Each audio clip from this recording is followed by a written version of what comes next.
नमस्कार मित्रों, Galaxy competition classes में आप सभी लोगों का हार्दिक अभिनंदन है।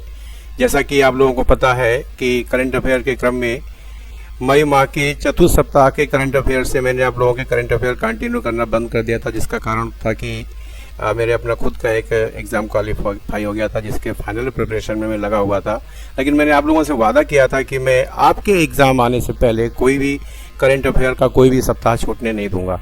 उसी क्रम में समय से पूर्व ही सबसे पहले जो आपका एग्ज़ाम आने वाला है, आई थिंक ये यूपी पैट का आने वाला है, और इसके बाद में जितने भी भर्ती वाले एसएससी जेडी और एसएससी जीडी और आपके यूपी पुलिस एसआई, ये सारे एग्ज़ाम आने वाले हैं। उसी क्रम में सारे के सारे करंट अफेयर आपके सामने पेश होने वाले हैं। तो ज़्यादा कुछ ना कहते हुए, अगर किसी ने चैनल को सब्सक्राइब नहीं किया तो सब्सक्राइब कर लीजिए, और चलिए शुरू करते हैं मई माह के चतुर्थ सप्ताह का करंट अफेयर। तो पहला क्वेश्चन है इसमें, अंतर्राष्ट्रीय हॉकी महासंघ FIH के अध्यक्ष निम्न में से किसे नियुक्त किया गया है? तो ये आपका आंसर है सी। इसमें नरेंद्र बत्रा को नियुक्त किया गया है। ये आपके नरेंद्र बत्रा का चित्र आप देख रहे हैं।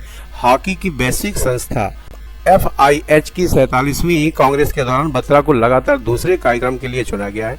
भारतीय ओलंपिक संघ IOA के अध्यक्ष और अंतर्राष्ट्रीय ओलंपिक समिति IOC के सदस्य बत्रा ने अपने प्रतिद्वंदी बेल्जियम हॉकी महासंघ के प्रमुख मार्क कोड्रोन को कड़े मुकाबले के साथ 2 वोट से हराया था। ठीक है, तो चलिए आगे का अगला प्रश्न देखते हैं। एशियन क्रिकेट काउंसिल ACC ने 2021 एशिया कप को स्थगित करते हुए कब कराने की घोषणा की? तो ये आपका डी आंसर सही है इसका। 2023 में कराने की कोशिश की। साल 2023 एशिया कप 2021 के आयोजन को 2 साल के लिए स्थगित कर दिया गया है। इसका कारण कोरोना था। एशियन क्रिकेट परिषद ने कहा है कि टूर्नामेंट में इस सत्र का आयोजन 2023 में कराना ही सही होगा, क्योंकि 2022 से पहले ही एशिया कप का आयोजन होना है। ठीक है, अगले प्रश्न की ओर बढ़ते हैं। क्वेश्चन नंबर 3 कह रहा है आपका, हाल ही में मोनाको ग्रांड प्रिक्स फार्मूला 1 की ट्रॉफी निम्न में से किसने जीती? तो ये है मैक्स वेरस्टेपेन ने जीती है। इसके साथ इन्होंने करियर की पहली बार फार्मूला 1 चैंपियनशिप दौड़ में शीर्ष स्थान हासिल किया है। जी हाँ, ये फर्स्ट टाइम जीते हुए हैं। रेड बुल के वेरस्टेपेन ने इस जीत के साथ 25 अंक हासिल किए, और चैंपियनशिप तालिका में उन्होंने 7 बार के फार्मूला 1 चैंपियन लुइस हैमिल्टन पर 4 अंक की बढ़त बनाई और उन्हें हराकर ये ट्रॉफी जीती। ठीक है ना, चलिए अगले प्रश्न की ओर बढ़ते हैं। इसके अलावा भी अभी तक 2021 में कई क्या कहते हैं फार्मूला 1 चैंपियनशिप हो चुकी है, जिसकी लिस्ट मैंने आपको एक साथ प्रोवाइड करा दी है। आप चाहो तो इस लिस्ट की स्क्रीनशॉट ले सकते हो। ठीक है ना, इम्पोर्टेंट है। अभी 2021 में आपके 7 फार्मूला 1 रेस हो चुकी है, जिसमें ये सारी लिस्ट आपके सामने प्रोवाइड करा दी है। आप इसकी स्क्रीनशॉट ले लीजिएगा। अगले क्वेश्चन में बढ़ते हैं। हाल ही में किस राज्य के मुख्यमंत्री ने वात्सल्य योजना की घोषणा की है? तो बिहार, उत्तराखंड, झारखंड एंड असम। तो आप इसका आंसर है उत्तराखंड। हाल ही में उत्तराखंड के मुख्यमंत्री तीरथ सिंह रावत ने वात्सल्य योजना की घोषणा की है। इस योजना की घोषणा कोविड-19 के कारण अपने माता पिता खो चुके अनाथ बच्चों के लिए की गई है। इस योजना के तहत उत्तराखंड सरकार 21 वर्ष की आयु तक इन बच्चों के भरण पोषण हेतु शिक्षा एवं रोजगार हेतु प्रशिक्षण की व्यवस्था करेगी। और इसके अलावा एक बात बता दें, जिस समय करंट अफेयर मई माह के चौथे सप्ताह का था, उस समय की बात में अगर हम करते हैं तो उत्तराखंड के मुख्यमंत्री तीरथ सिंह रावत थे, लेकिन आज की डेट में 4 जुलाई को ये मुख्यमंत्री चेंज हो चुके हैं। अब ये पुष्कर सिंह धामी है उत्तराखंड के मुख्यमंत्री, इसलिए कंफ्यूज मत होइएगा। और इसके अलावा उत्तराखंड के बारे में क्या बता दें आपको, उत्तराखंड का जो फॉर्मेशन हुआ था, एक साथ 3 राज्यों के फॉर्मेशन हुए थे 2000 में। छत्तीसगढ़ का 1 नवंबर को हुआ था, याद रखिएगा। और इस समय छत्तीसगढ़ के जो मुख्यमंत्री हैं वो भूपेश बघेल हैं। और उत्तराखंड का 9 नवंबर को हुआ था, और उत्तराखंड के प्रेजेंट मुख्यमंत्री आप ये फोटो देख ही रहे हैं, पुष्कर सिंह धामी है। और झारखंड का 15 नवंबर को हुआ था, वहाँ के हेमंत सोरेन है मुख्यमंत्री। ठीक है, तो ये 3 राज्य 2000 में 1 नवंबर, 9 नवंबर और 15 नवंबर को फॉर्म हुए थे। अगला क्वेश्चन है, अमेरिकी राष्ट्रपति जो बाइडेन ने निम्न में से किस भारतीय वंशीय को वाणिज्य विभाग के DG के तौर पर नियुक्त किया गया है? तो ये है अरुण वेंकट रमन। जी हाँ, ये है आपके अरुण वेंकट रमन। ठीक है। अरुण वेंकट रमन सभी वाणिज्य सचिव के सलाहकार हैं, अभी वाणिज्य सचिव में सलाहकार हैं। व्हाइट हाउस की ओर से जारी बयान के अनुसार वेंकट रमन को कंपनियों को अंतर्राष्ट्रीय संगठनों और अंतर्राष्ट्रीय व्यापार के मुद्दों पर अमेरिकी सरकार को सलाह देने का 20 साल से भी ज्यादा का अनुभव है। चलिए अगले क्वेश्चन की ओर बढ़ते हैं। अनातोले कोलिनेट-माकोसो को निम्न किस देश का नया प्रधानमंत्री चुना गया? जी हाँ, नाम याद रखिएगा, ये करंट अफेयर इंपॉर्टेंट है और इम्पॉर्टेंट इसलिए है क्योंकि कांगो राज्य से ये है, कांगो जो देश है उससे है ये, और इससे हमारे देश के संबंध भी काफ़ी अच्छे हैं। तो अनातोले कोलिनेट-माकोसो को किस देश का नया प्रधानमंत्री नियुक्त किया गया है? तो वो ये है आपका कांगो का नियुक्त किया गया है, कांगो का, ठीक है ना। अगला क्वेश्चन आगे की ओर बढ़ते हैं। इसके बारे में और अगर जानकारी लेना चाहते हैं तो यहाँ की कैपिटल है किंशासा यहाँ की कैपिटल है, और करेंसी है कांगोज फेंस यहाँ की करेंसी है, ठीक है ना। और अगर जानकारी ज़्यादा लेना चाहते हैं तो यहाँ की पॉपुलेशन भी लगभग 8.5 करोड़ के आसपास है, बहुत बड़ा देश नहीं है, ठीक है ना। और यहाँ की ऑफिशियल लैंग्वेज है फ्रेंच भाषा यहाँ की ऑफिशियल लैंग्वेज है। चलिए अगले प्रश्न की ओर बढ़ते हैं। क्वेश्चन नंबर 7 क्या कह रहा है, देखिए। निम्न में से किसे अंतर्राष्ट्रीय एनी अवार्ड 2021 से सम्मानित किया गया? तो ये है आपके प्रोफेसर CNR राव। जी हाँ, प्रोफेसर CNR राव को जो है अंतर्राष्ट्रीय एनी अवार्ड से सम्मानित किया गया है। प्रोफेसर CNR राव भारत रत्न भी रह चुके हैं। ये 2 फोटो मैंने इसलिए लगाए हैं कि प्रोफेसर CN राव और आपके ये सचिन तेंदुलकर, इन दोनों को एक ही साथ भारत रत्न प्रोवाइड कराया गया था। प्रोफेसर CN राव भारत रत्न को अक्षय ऊर्जा के और अक्षय भंडारण के क्षेत्र में अनुसंधान हेतु, जी हाँ, अक्षय ऊर्जा और अक्षय भंडारण के अनुसंधान के क्षेत्र में जो है इन्होंने अंतर्राष्ट्रीय एनी अवार्ड 2020 से सम्मानित किया गया इनको। और जो अवार्ड है ऊर्जा अनुसंधान क्षेत्र का लगभग नोबेल पुरस्कार सम्मान माना जाता है। जी हाँ, नवंबर 2013 में इन दोनों को भारत रत्न से सम्मानित किया गया था। उस समय सरकार कांग्रेस की थी और उस समय तत्कालीन राष्ट्रपति जो थे वो थे आपके प्रणब मुखर्जी। तो अगले प्रश्न की ओर बढ़ते हैं। हाल ही में किस भारतीय अर्थशास्त्री को सामाजिक विज्ञान के क्षेत्र में स्पेन के सर्वोच्च पुरस्कार प्रिंसेप ऑफ एस्टूरियन अवार्ड से नवाजा गया है? तो ये है आपके अमर्त्य सेन। जी हाँ, Amartya Sen princess of Asturias foundation ने कहा है कि भुखमरी पर उनके अनुसंधान और मानव विकास पर उनके सिद्धांत लोक कल्याण से जुड़ी अर्थनीतियों ने अन्याय, असमानता, बीमारी और अज्ञानता से लड़ने में काफी योगदान दिया है। और आपको बताते चले प्रोफेसर अमर्त्य सेन को नोबेल पुरस्कार भी दिया जा चुका है, ये भारत के रहने वाले हैं, ठीक है। अगले प्रश्न की ओर बढ़ते हैं। निम्न में से किस देश की प्रति व्यक्ति आय $2,227 से आज भारत से $280 अधिक हो गई है?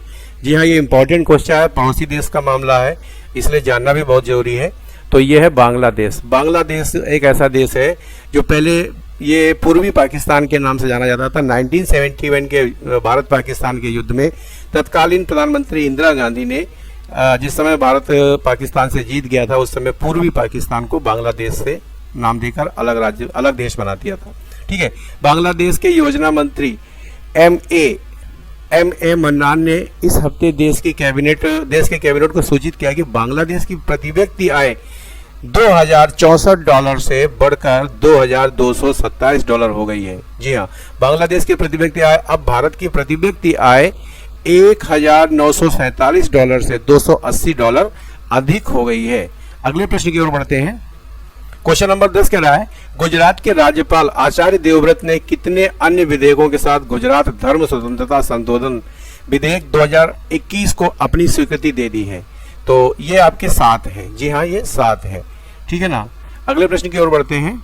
केंद्र सरकार ने कोविड महामारी को देखते हुए प्रत्येक ट्रांसजेंडर व्यक्ति को कितने हजार रुपए की सहायता तुरंत उपलब्ध कराने का फैसला किया है? तो यह है आपका 1500 रुपया। जी हाँ, 1500 रुपए की सहायता तुरंत कराने का फैसला किया है। तो अगले प्रश्न की ओर बढ़ते हैं। भारतीय रिजर्व बैंक ने 21 मई 2021 को कितने करोड़ रुपए के अधिशेष अतिरिक्त लाभ को केंद्र सरकार को हस्तांतरित करने का निर्णय लिया है? तो यह है आपका 99,122 करोड़ रुपया। जी हाँ, 99,122 करोड़ रुपया। इस ट्रांसफर को मंजूरी देने का फैसला आरबीआई के केंद्रीय निदेशक मंडल की 589वीं बैठक में लिया गया है। भारतीय रिजर्व बैंक सरकारी वित्त के प्रबंधन के तौर पर अपने अधिवेशन लाभ में प्रत्येक वर्ष लाभांश का भुगतान करता है। और क्या बता दें आपको, इसके जो गवर्नर हैं वो है शशिकांत दास, और ये इसका ट्रेडिंग हेडक्वार्टर जो है वो है मुंबई में। फाउंडेशन इसका जो हुआ था वो हुआ था 1 अप्रैल 1935 को भारतीय रिजर्व बैंक का फॉर्मेशन हुआ था। ठीक है ना। अगले प्रश्न की ओर बढ़ते हैं। केंद्रीय जांच ब्यूरो सीबीआई के नए डायरेक्टर के रूप में निम्न में से किसे नियुक्त किया गया है?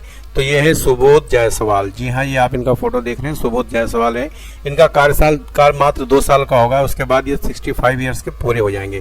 केंद्र सरकार ने मंगलवार को जायसवाल की नियुक्ति की जानकारी दी। जायसवाल 1985 बैच के भारतीय पुलिस सेवा यानी आईपीएस के अधिकारी हैं। सीबीआई में डायरेक्टर बनने से पहले या केंद्रीय औद्योगिक सुरक्षा बल यानी CIFSF में के महानिदेशक रह चुके हैं। अब अगर हम सीबीआई की बात करते हैं, सीबीआई की, तो इसका गठन 1963 में इसका जो है गठन हुआ था, और इसका अधिकार क्षेत्र पूरा भारत है, तो आप भी जानते हैं। मुख्यालय इसका नई दिल्ली में है। लगभग 7,500 कर्मचारी आज के डेट में सीबीआई डिपार्टमेंट में कार्यरत हैं। तो अगले प्रश्न की ओर बढ़ते हैं। अगला प्रश्न कह रहा है, भारतीय बैडमिंटन संघ BSI के किस अध्यक्ष को 4 साल के लिए बैडमिंटन विश्व महासंघ यानी BWF के परिषद में चुना गया है? तो हेमंत बिस्वा शर्मा, मोहन सचदेवा, प्रकाश पादुकोण, फुलेला गोपीचंद। तो ये है हेमंत बिस्वा शर्मा। वह बैडमिंटन एशिया के उपाध्यक्ष और असम के मुख्यमंत्री भी हैं। ध्यान रखिएगा, जिस समय की ये करंट अफेयर बनी है उस समय के असम के मुख्यमंत्री हैं, और आज की डेट में ये चेंज हो चुके हैं। मैंने आपको पहले या दूसरी करंट अफेयर में ही इस बात की जानकारी दे दी थी। चलिए अगले प्रश्न की ओर बढ़ते हैं। केंद्रीय मंत्रिमंडल ने किस देश के अड्डू शहर में भारत के एक नए वाणिज्य दूतावास को खोलने की मंजूरी दी है? तो ये है आपका मालदीव में। जी हाँ, मालदीव में ये दूतावास खोलने की मंजूरी दी है। इसमें कहा गया है कि भारत की पड़ोस पहले की नीति में इस देश यानी कि मालदीव का महत्वपूर्ण स्थान है। भारत और मालदीव के बीच भारतीय भाषाई, सांस्कृतिक और धार्मिक और वाणिज्यिक संबंध है। भारत की पड़ोसी को तरजीह देने के इस क्षेत्र में सबके लिए एक सुरक्षा तथा सबकी नीति की मालदीव का महत्वपूर्ण स्थान है। मालदीव की बात करते हैं तो राजधानी और सबसे बड़ा शहर मालदीव का वो है माले। इसकी राजभाषा माहे है। ठीक है, और दिवेही भी इसकी राजभाषा कह सकते हैं।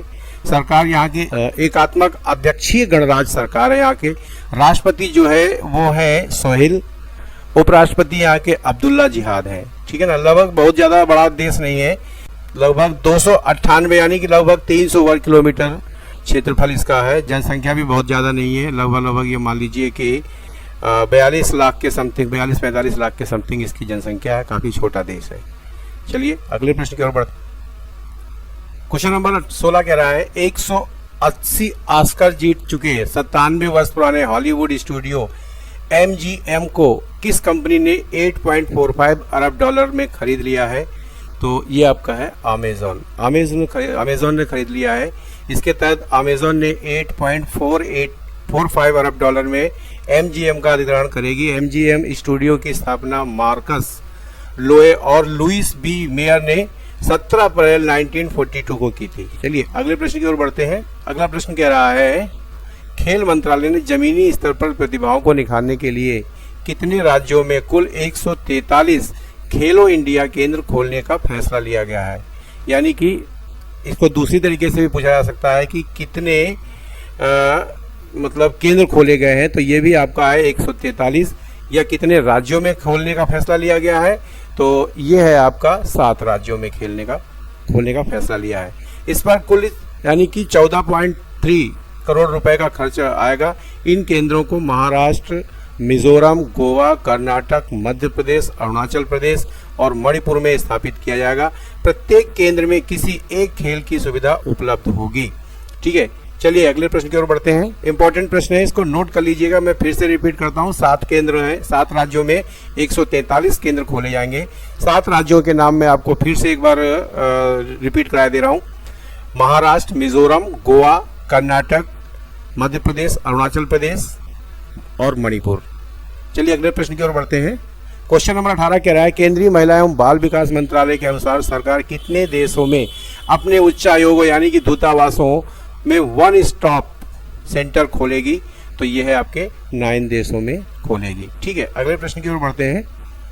ज़्यादा इंपॉर्टेंट नहीं है, छोटे एग्जाम के लिए। निम्न में से किस मंत्रालय ने युवा लेखकों को प्रशिक्षित करने के लिए युवा प्रधानमंत्री योजना की शुरुआत की? जी हाँ, ये इंपॉर्टेंट क्वेश्चन है। यह आपका शिक्षा मंत्रालय ने युवा लेखकों को प्रशिक्षित करने के लिए युवा प्रधानमंत्री योजना की शुरुआत की। जी हाँ, ध्यान रखिएगा, युवा प्रधानमंत्री योजना की शुरुआत की। मंत्रालय के अनुसार यह युवा और नवोदित लेखक यानी 30 वर्ष से कम आयु के होंगे, इसमें 30 वर्ष से कम आयु के, लेस देन 30 ईयर कम आयु के होंगे, को प्रशिक्षित करने के लिए लेखन परामर्श कार्यक्रम दिया जाएगा।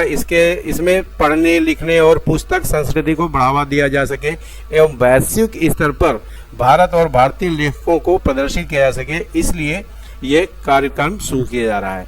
अगले प्रश्न की ओर बढ़ते हैं। क्वेश्चन नंबर 20 कह रहा है भारतीय रिजर्व बैंक आरबीआई ने नियामक अनुपालन में कमी को लेकर एचडीएफसी बैंक पर कितने करोड़ रुपए का जुर्माना लगाया है? तो ये लगाया है 10 करोड़ रुपए का जुर्माना। जी हाँ, इतना ही क्वेश्चन पूछा जा सकता है, इससे ज़्यादा बढ़कर इसमें नहीं पूछा जाएगा। या तो पूछा जाएगा 10 करोड़ का जुर्माना किस बैंक पे लगाया गया, तो एचडीएफसी पे कितने करोड़ का जुर्माना लगाया गया है? तो ये है आपका 10 करोड़ का। अगले प्रश्न की ओर बढ़ते हैं। क्वेश्चन नंबर 21 क्या कह रहा है? कर्मचारी भविष्य निधि संगठन ईपीएफओ की योजना के तहत अधिकतम बीमा लाभ कोविड-19 पीड़ितों के आश्रितों के लिए 6 लाख से बढ़ाकर कितना कर दिया गया है? तो ये 6 लाख से बढ़ाकर 7 लाख रुपए कर दिया गया है। ठीक है ना, 7 लाख रुपए कर दिया गया है। अगले प्रश्न की ओर बढ़ते हैं। अब ये वन लाइनर क्वेश्चन है, एक तरीके से कह सकते हैं।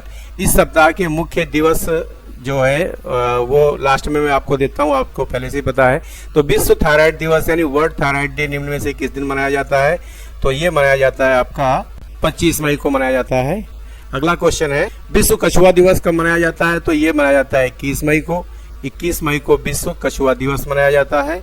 अगला प्रश्न है अंतर्राष्ट्रीय जैव विविधता दिवस यानी international day for biological diversity निम्न में से किस दिन मनाया जाता है? तो ये 21 मई को मनाया जाता है। जी हाँ, 21 मई को मनाया जाता है। अगला प्रश्न है विश्व तंबाकू निषेध दिवस वर्ल्ड नो टोबैको डे निम्न में से किस दिन मनाया जाता है? तो ये आपका 31 मई को मनाया जाता है। ये मोस्ट इंपॉर्टेंट है, ध्यान रखिएगा। तंबाकू के उपयोग से जुड़े जोखिम को उजागर करने के लिए हर साल 31 मई को विश्व तंबाकू दिवस मनाया जाता है।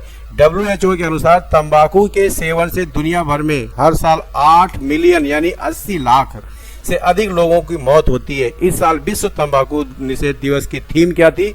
ये ज्यादा इंपॉर्टेंट है, तो इसकी थीम थी तंबाकू छोड़ने के लिए प्रतिबद्ध। जी हाँ, इसकी मैं रिपीट कर रहा हूँ, ये क्वेश्चन पूछा सकता है कि इसकी थीम क्या थी, तो नोट कर लीजिएगा, तंबाकू छोड़ने के लिए प्रतिबद्ध। अगले प्रश्न की ओर बढ़ते हैं। क्वेश्चन नंबर 26 कह रहा है हिंदी पत्रकारिता दिवस हिंदी जर्नलिज्म डे निम्न में से किस दिन मनाया जाता है? तो ये आपका 30 मई को मनाया जाता है। जी हाँ, 30 मई को मनाया जाता है। मार्तंड के नाम से पहला समाचार पत्र, जी हाँ, बहुत ज्यादा क्वेश्चन पूछा जाने वाला है कि कौन सा समाचार पत्र हिंदी भाषा का सबसे पहला था, तो ये था मार्तंड समाचार पत्र के नाम से पहला समाचार पत्र है 30 मई 1826 को कलकत्ता यानी जिसे आप कोलकाता कहते हैं वहां से निकाला गया था। इसी दिन को लेकर इस दिन को पत्रकारिता के रूप में मनाया जाता है। अगला प्रश्न क्या कह रहा है देखिए। तो मित्रों, आज की क्लास यहीं खत्म होती है, आज की वीडियो यहीं समाप्त होती है। चैनल में नए हैं तो प्लीज कृपया चैनल को सब्सक्राइब कर लीजिए, बेल आइकन को दबा लीजिए ताकि आने वाली नई वीडियो की जानकारी मिले आपको सबसे पहले। वीडियो को लाइक करें, अपने मित्रों में शेयर करें और कमेंट करें। अपने सुझाव जरूर लिखें। याद रखें, ऐसा करना बिल्कुल ही निःशुल्क है। हाँ, इससे अगली वीडियो बनाने का प्रोत्साहन हमें बहुत मिलता है। वीडियो देखने के लिए बहुत बहुत धन्यवाद। आपका दिन शुभ हो।